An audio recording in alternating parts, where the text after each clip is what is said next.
Tonight on CBC Vancouver News. Explosive allegations. In homicides, extortions, and other criminal acts of violence. The RCMP alleges serious criminal activity in Canada is linked to agents of the Indian government. Diplomats expelled as tensions grow. It's profoundly disturbing to me, and I know to so many British Columbians and people across the country. Also, Thanksgiving campaigning, from affordable auto insurance to a new children's hospital, and the ongoing controversy of a BC Conservative candidate. We're frustrated and we feel like we're being pushed aside and forgotten about. And 1 year after a fire destroyed a Port Coquitlam elementary school, parents and students still search for answers. This is CBC Vancouver News.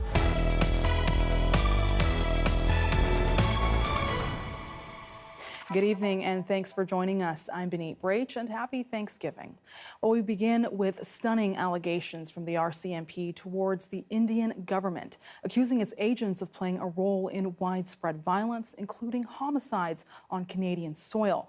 Now, Canada has expelled 6 Indian diplomats Monday, and India retaliated, sending the same number of Canadian diplomats home. Philip Lee Shannock has the latest. Over the past year, there have been a string of arsons, drive-by shootings, and threatening messages aimed at the South Asian community across the country, in Edmonton, BC, and Ontario's Peel region.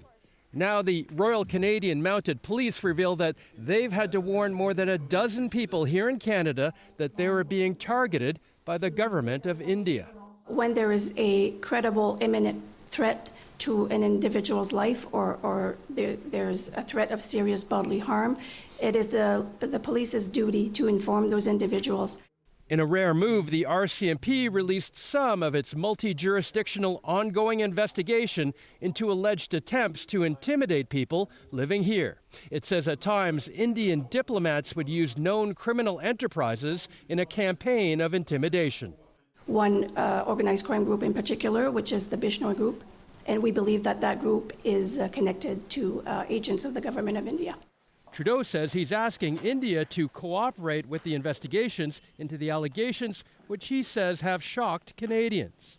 Many of you are angry, upset, frightened. I get that.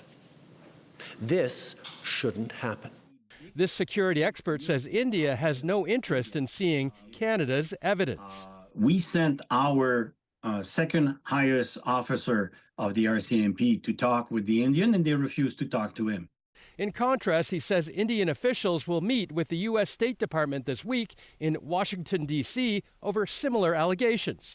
Juno Katsuya says the difference is Canada is a medium power and the community here is perceived to have members from the extremist Sikh separatist movement. Let's remember that Canada has the biggest Sikh community outside of India, with close to 800,000 people right here in Canada.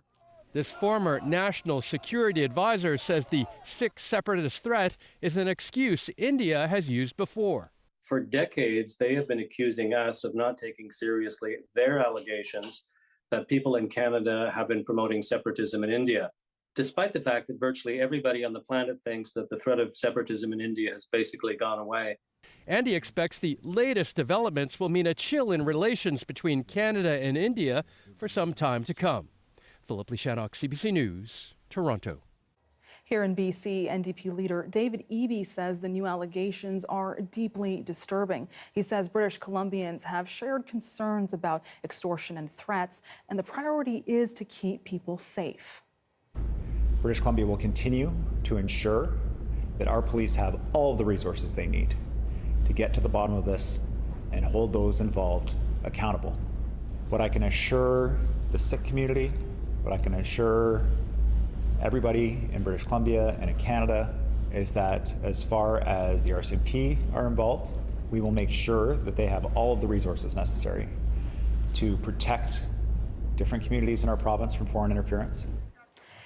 Eby says he has sought the federal government's assurance that investigators will keep working with local police to address these threats. And the RCMP also identified India's involvement in election interference, though Eby said these allegations didn't specifically address the upcoming BC election. And local reaction continues to pour in from these revelations, especially alleged threats to members of the pro-Khalistan movement. Well, one spokesperson for the Guru Nanak Sikh Gurdwara in Surrey says safety is a key concern, especially since the killing of Canadian Sikh separatist leader Hardeep Singh Nijjar. There's only so much an individual can do, as we saw in the case of Hardeep Singh Nijjar. How much protection, how much do we watch over ourselves and our families who might be put in danger because of our political views? He says there are still many questions surrounding the depth and connections behind these accusations. And the Conservative Party has once again been forced to spend precious campaign time addressing past offensive social media posts by one of its candidates. Now, leader John Rustad tried to distance himself from the comments that called some Canadian and U.S. mass shootings into question. All this as the election enters its final week. Georgie Smythe has the story. We need to be thinking not only of what needs to be done today, but what needs to be done for the future. Conservative leader John Rustad wants BC voters to look forward, but the past keeps coming back. Controversial social media posts by his candidates are resurfacing. A number of posts that, quite frankly, I find offensive, that are wrong. They don't reflect the values for myself personally, and they don't reflect the values for us as the Conservative Party. The latest by Brent Chapman, who in 2017 wrote on Facebook that there were sketchy stories about details of the Quebec Mosque, Sandy Hook and Orlando nightclub shootings. On X Monday, Chapman clarified his views, saying they were all very real mass shootings. It's not what the BC Conservatives want to be talking about, with just 5 days left in the campaign. And we're going to talk about everybody's favorite Thanksgiving topic: car insurance. Staying on message, critical in this tight race where cost of living, healthcare and housing top the list of priorities for voters. It is close enough that a relatively small number of voters and a relatively small number of ridings could turn this.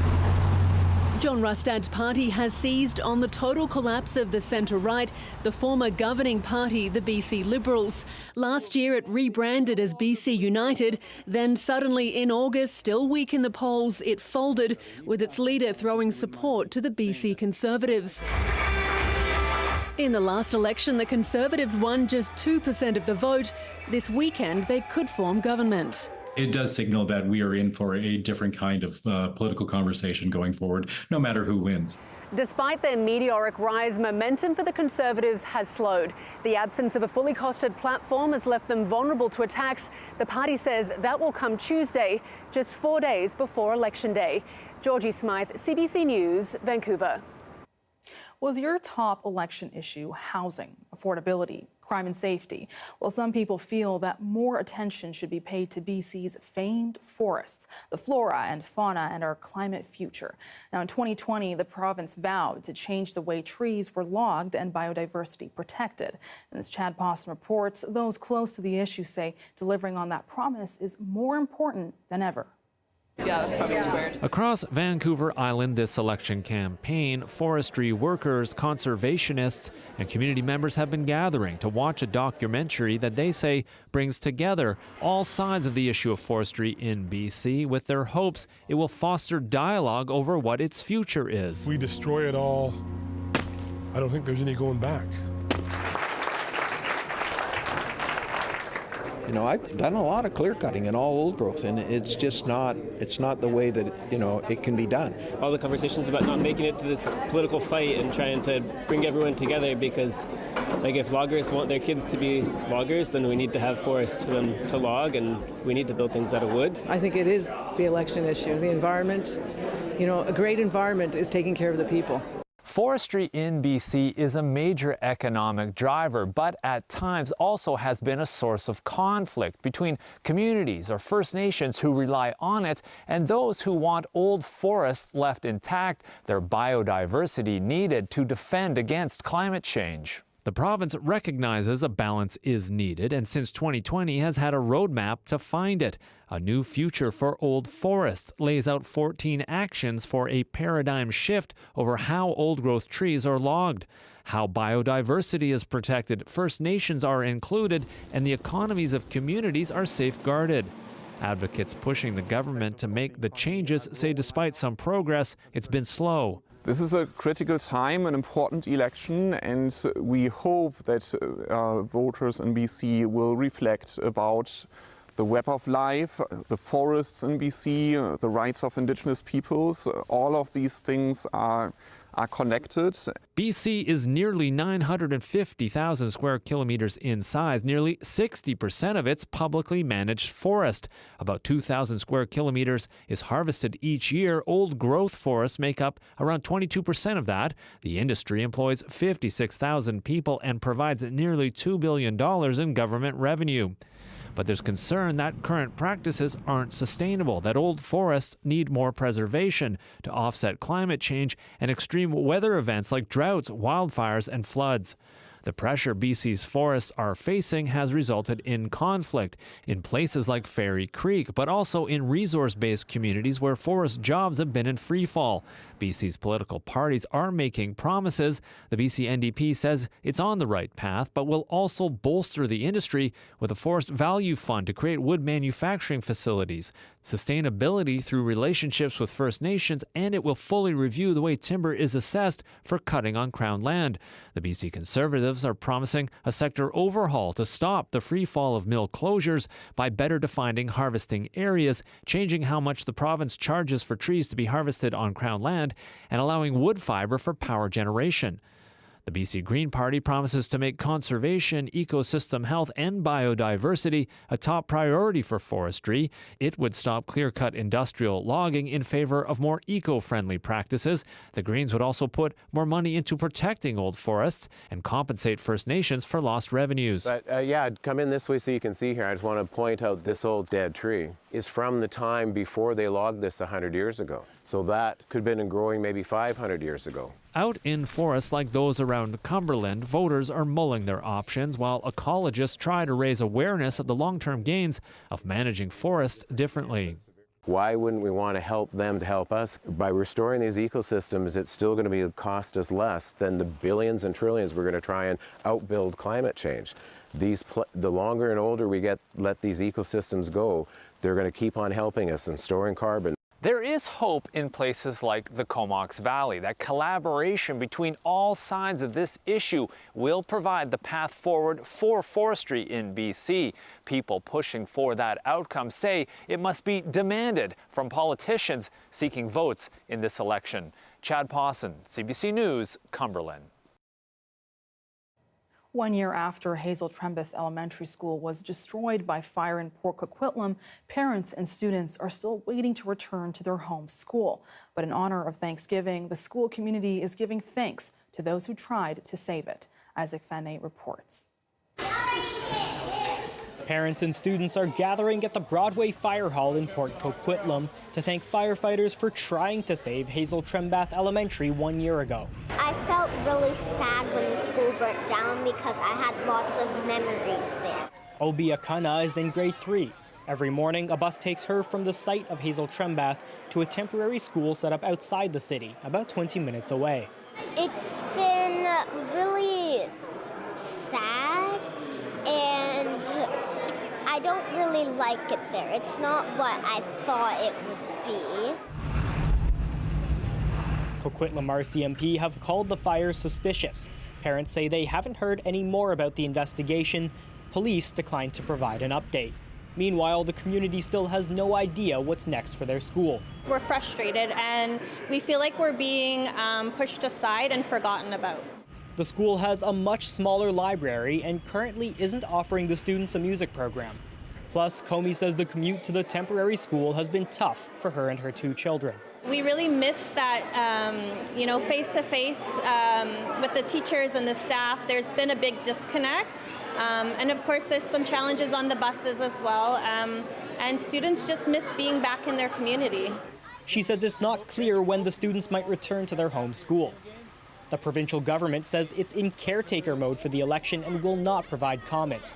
But in June, the Coquitlam School Board said its capital plan lists the rebuilding of Hazel Trembeth as its #1 priority. And Port Coquitlam MLA Mark Farnworth said he and the NDP were fully committed to rebuilding the school. Here we are a year, and we haven't really had any information about a timeline, whether the school in fact is going to be rebuilt. You get a lot of government speak answers.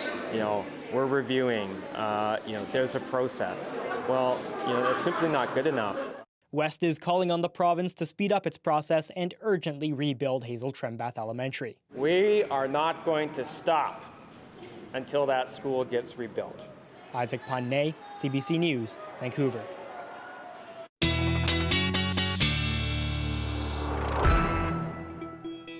Well, Darius Madavi joins us now for a first look at the weather. Darius, it's feeling like a cozy Thanksgiving with the rain. What's the vibes? What can we expect now? More coziness on the way, I'd say, Baneet. I know I'm fully leaning into the rain now. We're heading into autumn, or we're in autumn, and you can see plenty of rain feeding in, not just to the coast, but also into the central and southern interior in many places.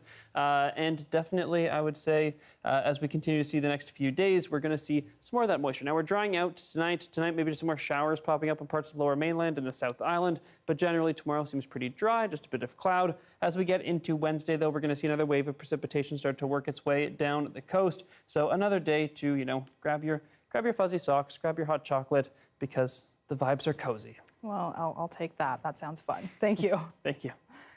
And this Thanksgiving, thousands of community members experiencing homelessness, poverty, or addiction gathered for a warm holiday meal. So different Union Gospel Mission locations across Metro Vancouver and the Fraser Valley opened their doors for a shared experience.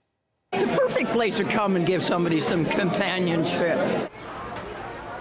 Around 2,500 meals were served as part of the Holiday Meal Initiative. And Thanksgiving can be a really isolating and lonely time for a lot of people who are going through things like homelessness, poverty, or addiction. And so this is a place where they can come, feel like they're with family, and know that they're loved and they belong, and again, eat a lot of turkey. And as people gathered for conversations and meals, the UGM says more than 200 pounds of turkey, 800 pounds of both mashed potatoes and vegetables, and hundreds of pies were served. But will young people get out to vote on Election Day? If they do, it could determine the outcome. We'll tell you how after the break. Stay tuned.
Well, younger voters could make a big impact on the BC election. That's just 5 days away.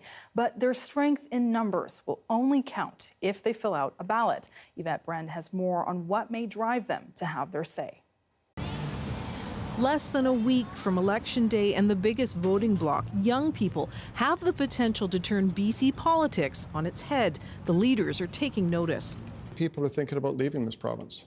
1 in 2 youth can't see a future by staying in British Columbia.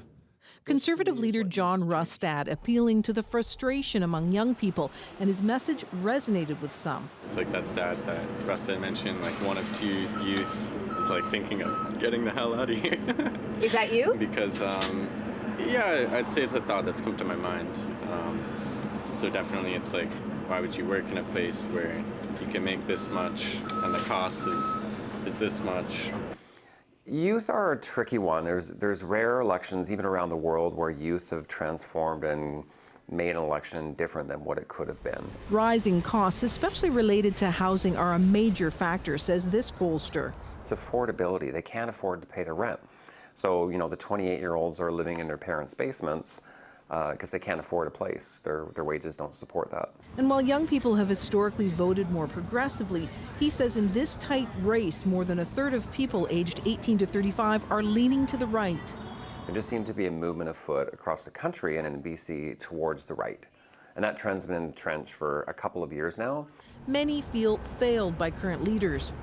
Younger generations in the past, you know, when they're in university or at that stage of life formation, there'd always been a greater sense of hope. We've had the NDP in government for a while, and perhaps they're not seeing the change that they expected. This 19-year-old political science student says there's a hunger for change, but options are limited. Because I feel like now there's just like 2 choices. It's very polarized. Pollsters stress to swing this election, young voters would need to turn out in larger numbers than usual. Yvette Brend, CBC News, Vancouver. A Colorado firefighter's years-long mission to grow the largest pumpkin ever pays off. We'll tell you what it took to produce the monstrosity after the break. Stay tuned.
Hey, I'm Rohith Joseph. Vibin' is the new show all about discovering great new songs and fresh artists from across BC and beyond.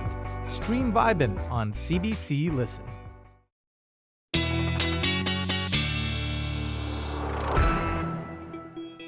And Darius Madavi joins us now for another look at the weather. So Darius, today we got turkey, greens, beans, and rain.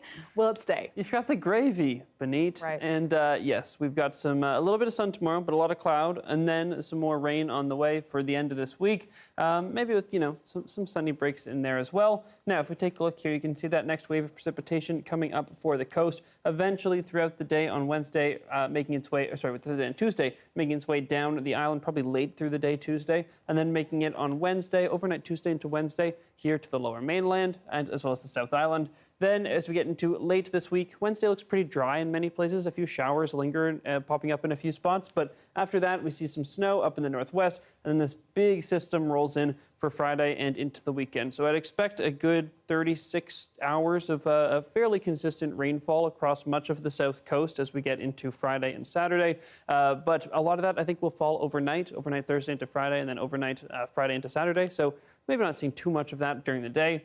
In terms of the temperatures, they're staying fairly seasonal. Temperatures are starting to fall a little bit here in the lower mainland and across much of the south coast over the next few days. But if you average out the week, we'll be pretty much bang on seasonal. A few more showers across many areas, but also a decent amount of cloud poking out in many spots as we get into tomorrow. And again, we've got that cloud coming in and out, that rain coming in and out. Something for everybody as we continue with our post-Thanksgiving fall weather. Yeah, I mean, it feels like fall. Thanks so much, Darius. Thank you. And pumpkin pie and Thanksgiving are quite the combo. Well, a Colorado grower has ensured there will be plenty to go around for his neighbors and friends. I'm kind of immune to it, but it is still mind-boggling that these pumpkins can get so big. The giant pumpkin tips the scale at just under 1,000 kilograms, setting a new state record for Colorado. The grower says the secret is in the special seeds, and he's hoping to grow one to beat the world record of just over 1,200 kilograms. That's a whole lot of pie or one humongous jack-o'-lantern for Halloween. And thanks so much for being with us tonight on CBC Vancouver News at 6. You can watch this newscast on CBC Gem, our free app, as well as on YouTube and our website, cbc.ca/BC. Have a good night.